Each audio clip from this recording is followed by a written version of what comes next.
Hello अस्सलाम वालेकुम dear students. हमने फार्माकोकाइनेटिक्स स्टार्ट किया था, उसके अंदर हमने एब्जॉर्प्शन ऑफ ड्रग जो है स्टार्ट की थी। तो आज हम पढ़ने जा रहे हैं factors affecting the drug absorption. लेकिन जो फैक्ट हमने पहले इसके मैकेनिज्म पढ़े थे, लिपन कार्ड फार्माकोलॉजी के अंदर आप देख सकते हैं, ये हमने सारे मैकेनिज्म इसके पढ़ चुके हैं एब्जॉर्प्शन के। ठीक है, तो आप इसकी वीडियो नेक्स्ट देख सकते हैं, मैं इसको डिस्क्रिप्शन में भी डाल दूंगा और एंड स्क्रीन पर भी दिखा दूंगा। और आज हम पढ़ने जा रहे हैं factors affecting the drug absorption.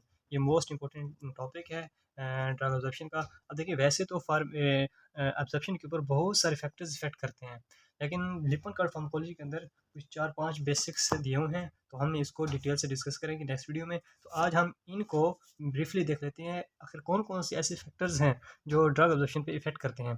तो देखें, सबसे पहला फैक्टर जो हम आज पढ़ने जा रहे हैं that is physico chemical factor. Physico chemical properties her drug की होती हैं। ये इसके अंदर कौन कौन सी फिजिको केमिकल प्रॉपर्टीज़ हैं जो ड्रग को इफेक्ट करती हैं। अब देखिए, मैं आपको एक जनरल बात बताऊं, जो ड्रग है ना, ड्रग हमारी टेबलेट फॉर्म में भी हो सकती है, ठीक है, जो सॉलिड डोजेज फॉर्म है, और या कैप्सूल हो। जब भी हम ओरली लेते हैं तो हमारे जब ये स्टोमक के अंदर जाती है, स्टोमक के अंदर जाकर इसके अंदर क्या होती है, अब्जॉर्ब होना होता है। ठीक है, वो इंटेस्टाइन के थ्रू होती है, कुछ चीज़ के थ्रू। लेकिन जैसे ही ड्रग जाती है सॉलिड डोजेज फॉर्म, ये जाकर पहले इसका सोल्यूशन बनता है, एक्वा सोल्यूशन बनता है। वो कैसे बनता है, डिसोल्यूशन होती है। अब देखिए, ड्रग अंदर गई, इसको मैं यहाँ पे बना रहा हूँ। जैसे ये आती है ड्रग, तो पहले इसके ग्रेन्यूल्स बनते हैं, ये टूटती है, ब्रेक होती है। ब्रेक होती है तो इसके ग्रेन्यूल्स बनते हैं। ये जो ग्रेन्यूल बनते हैं, इस प्रोसेस को हम कहते हैं डिसइंटीग्रेशन। क्या कहते हैं, डिसइंटीग्रेशन। डिसइंटीग्रेशन होती है। फिर इसके बाद ये जो ग्रेन्यूल्स बने हैं, ये इसका हमारा जीआई का जो फ्लूइड है, एक्वस फ्लूइड है, उसके अंदर ये डिज़ोल्व होती है। डिज़ोल्व होगी तो फिर एक एक्वा सोल्यूशन बन जाएगा। ठीक है, इस प्रोसेस को हम कहेंगे दैट इज़ डिसोल्यूशन। ठीक है, अब क्या होगा, एक ड्रग की जितनी अच्छी सोलबिलिटी होगी, उतनी उसकी डिसोल्यूशन बहुत ज़्यादा होगी। ठीक है, तो अब देखिए, इसका पहला फैक्टर हमारा यही है कि drug solubility and dissolution rate. अब हमारी ड्रग की जितनी अच्छी ज़्यादा सोलबिलिटी होगी, उसकी डिसोल्यूशन बहुत अच्छी होगी। अब डिसोल्यूशन बहुत अच्छी होगी तो इसकी एब्जॉर्प्शन बहुत अच्छी होगी। ठीक है, इसके बाद देखें, दूसरा है particle size and surface area. अब हमारी ड्रग का जितना पार्टिकल साइज़ स्मॉल होगा, ग्रेन्युलेशन जब ग्रेन्यूल्स बनेंगे, इसके जितने ज़्यादा स्मॉल साइज़ के होंगे, उसका सरफेस एरिया उतना ज़्यादा होगा। अब देखिए, जितना स्मॉल इसका पार्टिकल साइज़ होगा, सरफेस एरिया उतना ज़्यादा होगा। जब सरफेस एरिया जितना ज़्यादा होगा, उसकी एब्जॉर्प्शन क्या हो जाएगी, एब्जॉर्प्शन उसकी उतनी बढ़ जाएगी। ठीक है, एब्जॉर्प्शन उसकी बढ़ जाएगी। अब इसी तरह दिस है साल्ट फॉर्मेशन ऑफ ड्रग। अब देखिए, कुछ ड्रग्स होती हैं वो जो पेरेंट के फॉर्म में ही एब्जॉर्ब हो जाती हैं, लेकिन कुछ ड्रग्स जब उनके साल्ट बनते हैं, साल्ट फॉर्म में क्या होती हैं, अच्छे से एब्जॉर्ब होती हैं। तो ये भी एक इंपॉर्टेंट फैक्टर है जो इफेक्ट करता है। आगे लिपोफिलिसिटी। अब देखिए, हमारी जो सेल्स की मेम्ब्रेन है, प्लाज्मा मेम्ब्रेन, वो क्या होते हैं, लिपिड्स की बनी होती हैं। अब लिपिड की बनी होती है, इसका मतलब हमारी ड्रग जो लिपिड सोलबल होगी, वो अच्छे से एब्जॉर्ब होगी। अब जो लिपिड सोलबल, जो लिपोफिलिसिटी वाली अच्छी लिपोफिलिसिटी वाली ड्रग्स होंगी, वो अच्छे से एब्जॉर्ब हो जाएंगी, उनकी एब्जॉर्प्शन बढ़ जाएगी। इसी तरह पॉलीमॉर्फिज्म अमॉर्फिज्म, ये भी इफेक्ट करता है। ये क्या होता है, ये आप जानते हैं कि डिफरेंट शेप्स जो होती हैं, ठीक है, ये अगर डिफरेंट शेप्स उसकी एब्जॉर्प्शन इफेक्ट करती है, और जो क्रिस्टलाइन फॉर्म है वो अमोर्फस की निस्बत वो अच्छे से ऑब्जर्व होती हैं। इसी तरह एक ड्रग स्टेबिलिटी भी है। अब जितनी ज़्यादा अच्छी ड्रग स्टेबल होगी, उसकी ऑब्जर्प्शन भी आगे अच्छी होगी। अगर ड्रग जीआईटी के अंदर ही इनस्टेबल हो जाती है, ठीक है, उसकी ख़त्म हो जाती है, डिस्ट्रे हो जाती है, उसकी आगे ऑब्जर्प्शन भी नहीं होगी। आगे इंपॉर्टेंट फैक्टर है pH and pK. PH and pK ये लिपन कार्ड फार्माकोलॉजी में डिस्कस किया हुआ है, इसको हम फिर अच्छे से डिस्कस करेंगे। PH and PK of drug ये भी इफेक्ट करती है इसकी एब्जॉर्प्शन पे। ये सारी प्रॉपर्टीज़ हैं, कौन सी, फिजिको केमिकल प्रॉपर्टीज़ है, फिजिको केमिकल फैक्टर्स हैं जो कि हर ड्रग के स्पेसिफिक होते हैं, और वो उसकी एब्जॉर्प्शन भी क्या करते हैं, इफेक्ट करते हैं। इसके बाद हम देखते हैं इसका formulation factors, formulation related factors. ये क्या होते हैं, अब ये वो ड्रग की वो फैक्टर्स हैं जब ड्रग मैन्युफैक्चर होती है, जब ड्रग जो हमारी मेडिसिन है वो बन रही होती है इंडस्ट्री के अंदर, उसके दौरान जो जो फैक्टर्स हैं वो भी उसकी एब्जॉर्प्शन पे इफेक्ट करते हैं। अब देखिए, इसके अंदर सबसे पहले है डिसइंटीग्रेशन टाइम। हमने डिसइंटीग्रेशन के बारे में डिस्कस किया। यहाँ पे जैसे ही हम कोई भी ओरली डोजेज फॉर्म लेते हैं, वो जाके उसकी सबसे पहले क्या होती है, डिसइंटीग्रेशन होती है।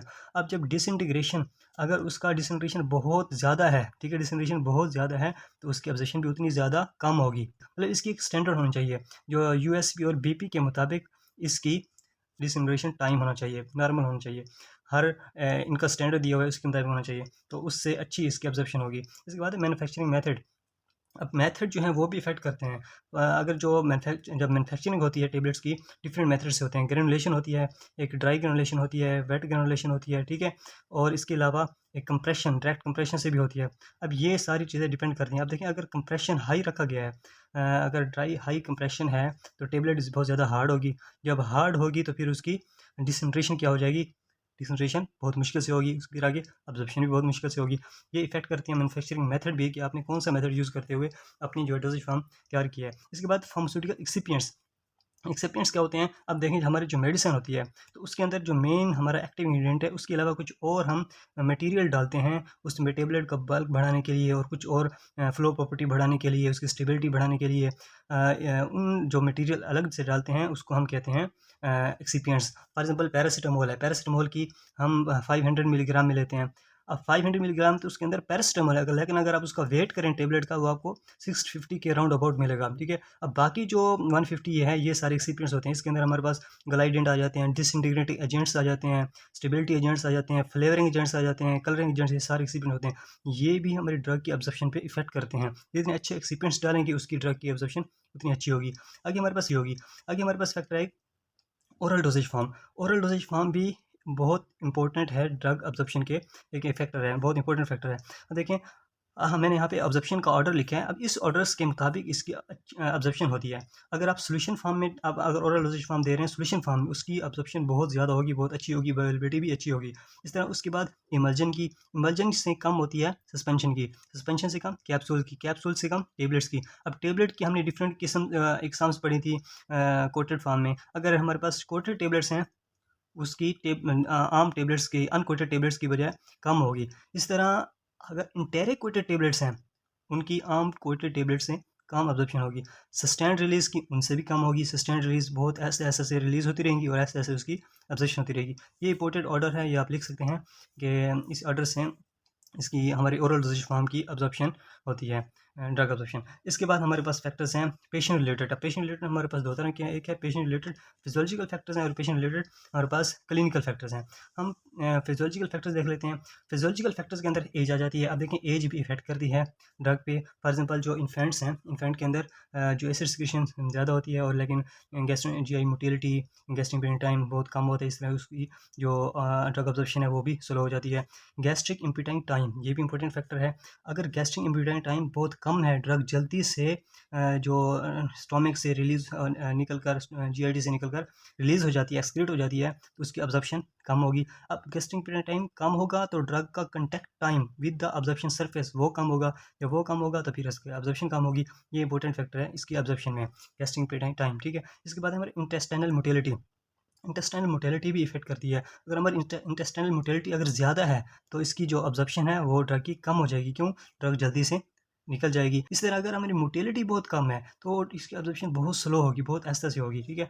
इस तरह ड्रग स्टेबिलिटी इन जीआईटी, अगर जीआईटी की तरह पहले हमने बात की, अगर ये एक फिजियोलॉजिकल फैक्टर भी है, ठीक है, उसका ड्रग का अपना एक फिजिको केमिकल प्रॉपर्टी भी है, कि अगर हमारी जीआईटी के अंदर ड्रग स्टेबल है तो अच्छे से ऑब्जर्व होगी। अनस्टेबल हो जाती है, डिस्ट्रॉय हो जाती है, डैमेज हो जाती है, तो वो उसकी अब्जॉर्प्शन कम हो जाएगी। इस तरह इंटेस्टाइनल ट्रांजिट टाइम, ठीक है, इसको हम SITT भी कहते हैं, स्मॉल इंटेस्टाइनल ट्रांजिट टाइम, के हमारी इस इंटेस्टाइन के अंदर ड्रग कितनी देर तक रहती है, ठीक है।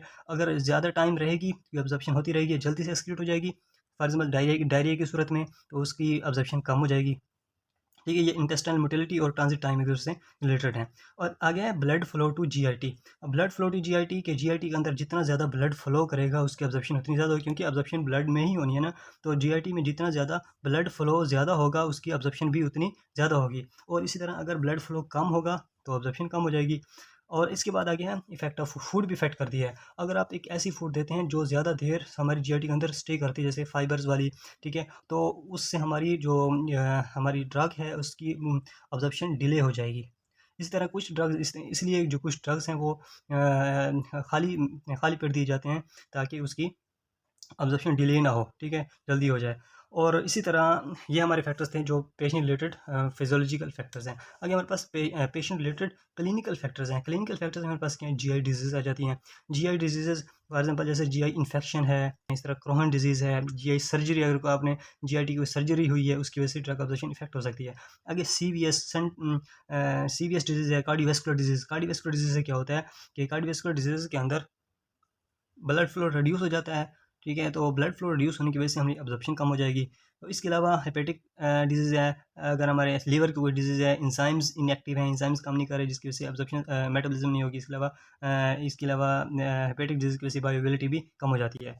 और इसके बाद हमारे पास हैं आगे ड्रग्स। कुछ ड्रग्स भी ऐसी हैं जो हमारी एब्जॉर्प्शन पे इफ़ेक्ट करती हैं दूसरी ड्रग की। अगर एक ड्रग दे रहे हैं उसके साथ दूसरी ड्रग दे रहे हैं, इन ड्रग की वजह से दूसरी ड्रग की एब्जॉर्प्शन अल्टर हो सकती है। फॉर एग्जाम्पल इसमें है एंटीकोलिनर्जिक दे रहे हैं, तो एंटीकोलिनर्जिक क्या करती हैं, दूसरी ड्रग्स इसके साथ जो और ड्रग देंगी उसकी एब्जॉर्प्शन अल्टर कर देंगी। कैसे? जो एंटीकोलिनर्जिक हैं हमारी जो सिक्रीशंस हैं इसे रिड्यूस करती हैं, जब सिक्रीशन रिड्यूस करेंगी और इसके अलावा जो जीआईटी की जो मोटिलिटी है, इम्पिटिंग टाइम, वो कम कर देती हैं जिसकी वजह से एब्जॉर्प्शन डिले हो जाएगी। जो मेटोक्लोप्रामाइड है ये हमारी क्या करती हैं, ये हमारी जो स्टोमिक है उसकी कंट्रैक्शन बढ़ा देती है, पाइलोरिक स्फींक्टर को डायलेट करती हैं, ठीक है, उसको रिलैक्स करती हैं और जिसकी वजह से ये जो हमारी और कंट्रैक्शन जब इंक्रीज़ होगी स्टोमिक की तो इम्पिटिंग टाइम कम हो जाएगा, जल्दी से एक्सक्रीट हो जाएगी और उसकी एब्जॉर्प्शन कम हो जाएगी। इस तरह कुछ एंटासिड्स हैं, एंटासिड्स क्या करते हैं, एंटासिड जैसे हमारे पास एल्युमिनियम, ठीक है, मैग्नीशियम और इस तरह हमारा कैल्शियम के जो साल्ट एंटासिड्स देते हैं, जैसे एल्युमिनियम हाइड्रोक्साइड है, मैग्नीशियम हाइड्रोक्साइड है। तो ये जो मेटल्स है ना एंटासिड्स वाली, ये कुछ और ड्रग्स के साथ फॉर एग्जाम्पल जैसे टेट्रासाइक्लिन है, इस तरह सिप्रोफ्लॉक्सासिन है, इनके साथ कम्प्लेक्स बना देते हैं, कम्प्लेक्स बनाते हैं, बना के इनकी ऑब्जर्प्शन कम कर देती हैं। जब कम्प्लेक्स बनेगा उसकी ऑब्जर्प्शन नहीं होगी तो इसकी बायोअवेलेबिलिटी कम हो जाएगी। तो ये सारे फैक्टर्स हैं जो ड्रग अब्जॉर्प्शन को इफ़ेक्ट करते हैं। ये इंपॉर्टेंट फैक्टर्स हैं, आप इसको याद रख लें या अपने पास नोट कर लें तो ये आपको बहुत काम देंगे। और इंशाल्लाह हम नेक्स्ट वीडियो में इनमें से जो इंपॉर्टेंट फैक्टर्स जो हम लिपिड फार्माकोलॉजी में डिस्कस किए हुए हैं, जिसमें एक ये है, तो हम उनको अगली वीडियो में डिस्कस करते हैं। उम्मीद है कि ये आपको सारे समझ आ गए होंगे। अगर कोई आपका क्वेश्चन हो तो आप कमेंट में ज़रूर पूछ सकते हैं। Thank you very much.